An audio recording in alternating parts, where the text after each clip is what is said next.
Americans will head to the polls 2 weeks from tomorrow to choose a new president. Our Washington correspondent Julia Benbrook joins us from the White House. And Julia, Kamala Harris is trying to win last-minute support with some help from a well-known Republican.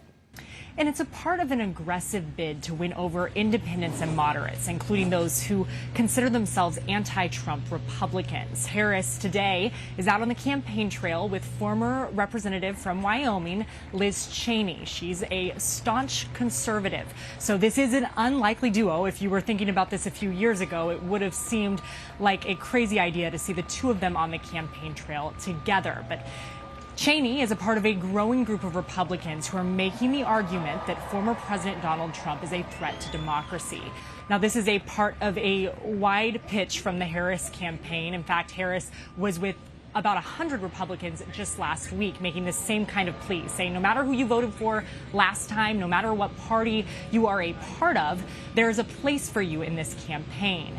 As Harris and Cheney make stops today, they are visiting vote-rich suburban counties in three crucial battleground states: Pennsylvania, Wisconsin, and Michigan. These are states that tipped the 2016 election for Trump, but swung back in Democrats' favor in 2020.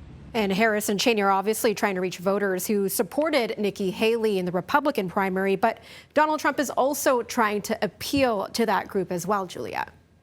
And Donald Trump had big wins in the primaries, but there was this strong group of Haley supporters. Some of them even continued to vote for her after she dropped out of the race. And during that primary, she had some blistering criticisms of Trump. But after dropping out, she endorsed the former president, her former boss, when she served as the UN ambassador.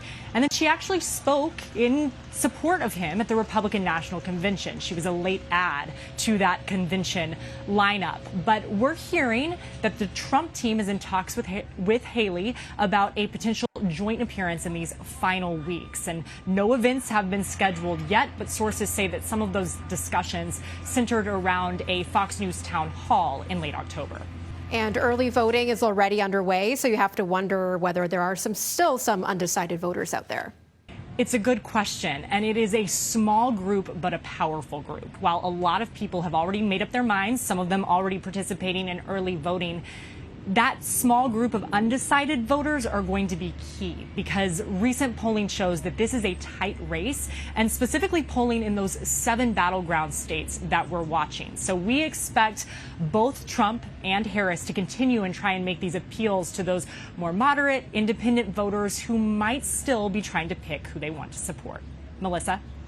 Okay, thank you, Julia. That's Julia Benbrook reporting for us in Washington.